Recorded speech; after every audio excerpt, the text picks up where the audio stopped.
estate licensee is prohibited from doing appraisals. Any appraisal that's done today has to be done by someone who's state certified. As far as the value conclusions that come up, or the values that an appraiser has to come up with, there are several. To begin with, there's the investment value. That's what a property's worth if it was producing income. Assessed value, liquidation value, salvage value, insurable value is another. But the most common type of value that the appraiser is looking for is called market value. And the easiest way to remember market value, what's the average person under average and normal conditions willing to pay for a property? And there are several things that we look at, or the appraiser looks at, when they're trying to make that determination. Are both the buyer and seller motivated under normal conditions? Both parties are well informed about the property and well advised about it? A reasonable amount of time has been allotted to do research. Payment is made in U.S. dollars. And the price represents an arm's length transaction. And let me explain what arm's length transaction means. That means the buyer's dealing for the buyer's best interest and the seller is dealing for the seller's best interest. If a mom and dad is selling a house to a son or a daughter, that's typically not considered to be an arm's length transaction. Some concepts that you need to know and be familiar with and know the difference between the concept of cost, price, and value. Cost is what it takes to create a particular property. Value is what we think it's worth. It's an imaginary number, if you will. Price is what somebody actually pays for a property. I think it's important to note that in a normal market, these three things may be similar, but it's also important for you to understand that one will not create the other. Just because it costs you a certain amount of money to build a home doesn't mean that somebody's going to be willing to pay it. As far as the characteristics of value are concerned, there are four. First, there has to be demand. That is, somebody's got to want it. Secondly, there's got to be utility. That is, you've got to be able to use it for something. A home we live in, a commercial property we work in. Thirdly, there's got to be scarcity. Scarcity is that supply side. Remember, we talked about supply and demand. And lastly, in real estate, there's got to be transferability. In other words, you've got to be able to transfer title for it to have any kind of value. The acronym is DUST. There are several principles that appraisers have to use when trying to determine value. One of the basic principles is the principle of substitution. And I want you to think about the principle of substitution. First of all, it does set the upper limits of value. And what it's basically saying is that why would you want to pay a certain amount of money for a property if there's another one just like it for less money? Or better yet, why would you be willing to pay a certain amount of money if everybody else is willing to pay less? That's the principle of substitution. Also, the increasing and decreasing returns. And what we're talking about there is diminishing returns. Over improvements. Sometimes we do things to properties that over improve them. For instance, studies have been out. Anytime that we paint a home or we do landscaping, we're going to make money on it. But anytime you do major renovations of bathrooms and kitchens, typically you're not going to get all your money back. A swimming pool is a good example of an over improvement. You may pay $25,000 for it, but I promise you, it's not going to appraise out for that. The appraiser is going to give it less value than that. The principle of conformity, which simply says that properties in a neighborhood should be similar with each other. This protects property values. Now, there's a concept that I want you to know and understand the difference. Assemblage and plottage.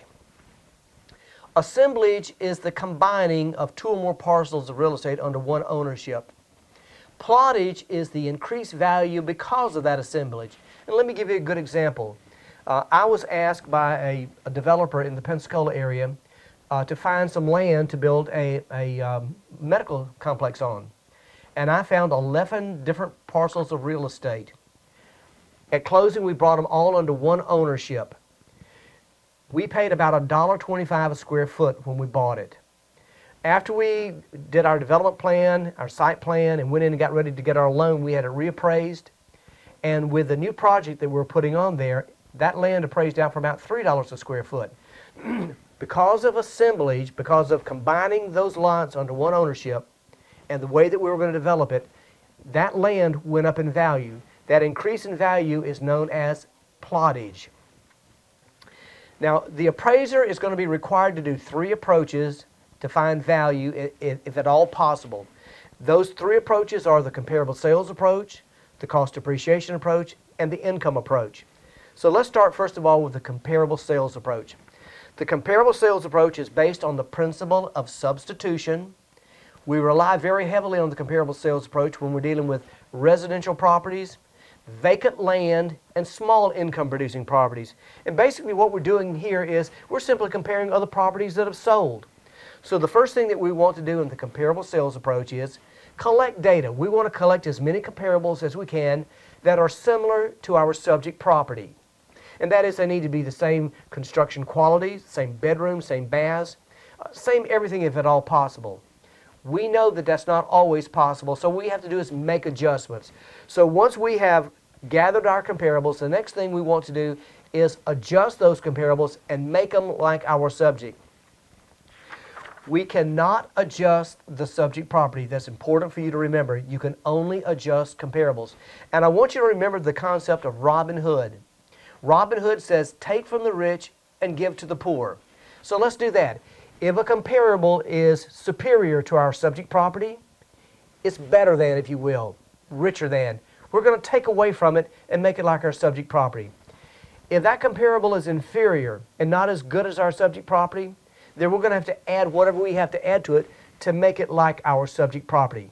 Remember Robin Hood, take from the rich and give to the poor, and that should give us a pretty close value to what our subject property is worth. The cost depreciation approach, on the other hand, is not using comparables. The cost depreciation approach is simply, first of all, based on the principle of substitution, but we rely very heavily on the cost approach when we're doing special purpose buildings that may not have comparables, those churches or courthouses or things of that nature.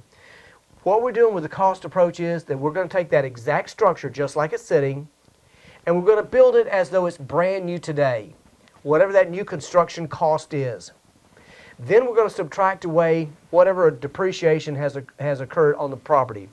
Now, as far as trying to determine what the reproduction cost is, the most common is the unit comparison method. In other words, this says, what is the cost of new construction just like that per square foot? And once we determine that, from there, we're going to subtract away all of our depreciation. Or better yet, we're going to subtract away accrued depreciation. Accrued depreciation is depreciation over time. And there are three categories of depreciation. There's physical deterioration, which is ordinary wear and tear. There's functional obsolescence, which is a design problem, such as a 3-bedroom, 1-bath home. That has a design problem. And the last thing is the external obsolescence. External obsolescence is something that's outside the boundary of the subject property that makes it lose value. And typically speaking, your external obsolescence is always incurable. Now, what's the difference between curable and incurable? Anytime that you can repair or add something to a home and you can make money doing it, that's curable. Anytime that you add or repair something to a home and you can't get your money back, that's considered to be incurable. And oftentimes what we look at is a property's economic life and effective age. The economic life is how long it's supposed to last if no maintenance is done. The effective age is how old it looks. And all we're doing is comparing those two things. The effective age is basically the amount of depreciation that has occurred. Also, let me make this comment about the cost depreciation approach. It is that approach where we're separating the building from the land. We apply the cost approach only to the building. Take care of any depreciation that's in there. Only the building is going to depreciate. Once we've figured out the depreciation and what the depreciated value of the building is, then we add the land back into it, and that gives us the value of the depreciated property itself. The last approach to value that the appraiser is going to use, if at all possible, is called the income approach. And there's actually two methods to the income approach. The first one is the income capitalization approach. This is the one that is based on the principle of anticipation. In other words, a property is generating income today. We expect it to produce income in the future as well. The best way to get down to where we need to be with the income approach is basically taking a net operating income and dividing it by some cap rate. I like to call it a formula. Some people argue with me and say it's not a formula. I over RV. IRF, I call it the IRF formula. Income is net operating income, the R is the capitalization rate, and the V is value. In any problem that you're given, you'll always be given 2 to find the third. So if they give you income and rate, you can find the value. Remember that when numbers are on top of each other, you divide the top number by the bottom. When numbers are next to each other, you multiply. So how do we get down to net operating income? The very first thing that we want to do is determine a property's potential gross income. And we calculate potential gross income in 2 ways, either contract rent or market rent.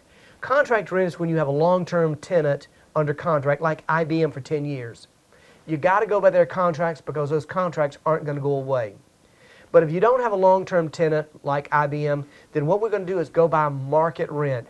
Market rent are comparables. What's everybody else getting that have rental units like yours? Once we've determined the potential gross income, we're going to subtract out vacancy and collection losses. Vacancy and collection losses are for those folks that aren't there or that are not paying. They can't contribute. And that will leave us something called effective gross income. Effective gross income is the real money that we have to pay our bills with. Now, what bills do we have? We call these operating expenses. Those operating expenses are made up in 3 categories. Your fixed expenses, which are your taxes and insurance. Your variable expenses, which are maintenance and management and utilities. And then we kick out a little reserve for requirement. In other words, we set money aside to pay for things that break later on. Those 3 are your categories for operating expenses.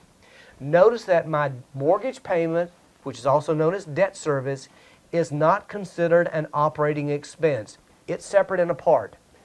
Once we subtract out our operating expenses, that leaves us something called net operating income. It's the net operating income that the appraiser uses to determine the value. You take the net operating income and divide it by the capitalization rate or the cap rate, and that gives you the value of the property. The other approach to value that the appraiser may use is called the gross rent multiplier. Now that formula is what I call my Vroom formula. V over RM. Value at the top, rent, and multiplier on the bottom. Once again, if you know 2, you can find the third. So if I'm looking for the value, the V at the top, if I know what the rents are in the market, and if I know what the average multiplier is in the market, I can multiply that multiplier by the rent, and that'll tell me what that property is worth. The gross rent multiplier is basically gross monthly rent. It doesn't take into account operating expenses. Let me also say that you may see a problem that has to do with the gross income multiplier. The gross income multiplier is an annual calculation and not a monthly calculation. And let's don't confuse the gross income multiplier with the IRF formula. The income capitalization rate is also an annual calculation.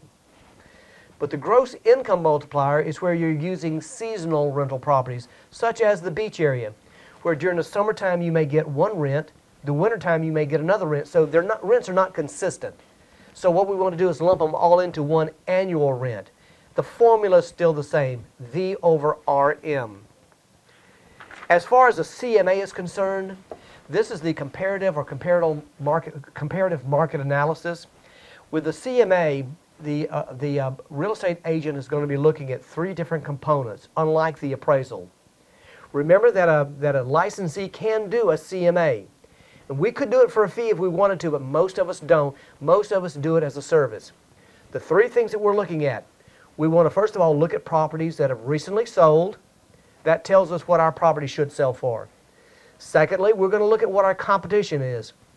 In other words, what's currently on the market, because we don't want to be above our competition. And then thirdly, we're going to look at those properties that have expired. And let me tell you what that means.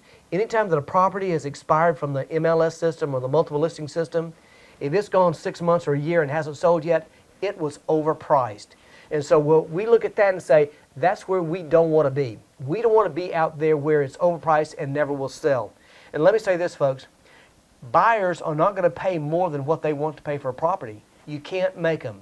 So I always have told people that the key to real estate and what the true test of value is what somebody's willing to pay for it. That's the bottom line.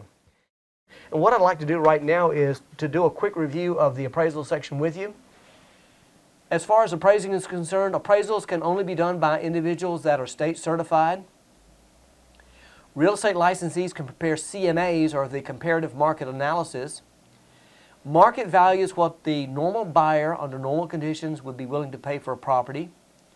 Cost is the actual amount spent to buy or to create a property. Cost, price, and value may or may not be the same. The comparable sales approach, remember Robin Hood, take from the rich and give to the poor. The cost depreciation approach, we use that when we're dealing with special purpose buildings. The income approach is simply taking the net operating income and dividing it by a cap rate to come up with value. And remember, it's based on the principle of anticipation. Assemblage is combining properties together under one ownership. Plottage is making the property go up in value because of assemblage. The comparative market analysis consists of sold properties, properties that are currently on the market, and properties that have expired. The principle of substitution sets the upper limits of value. Land is typically valued using the comparable sales approach. The gross rent multiplier is rent times the multiplier gives you value. The income approach is your net income divided by a cap rate, which gives you value.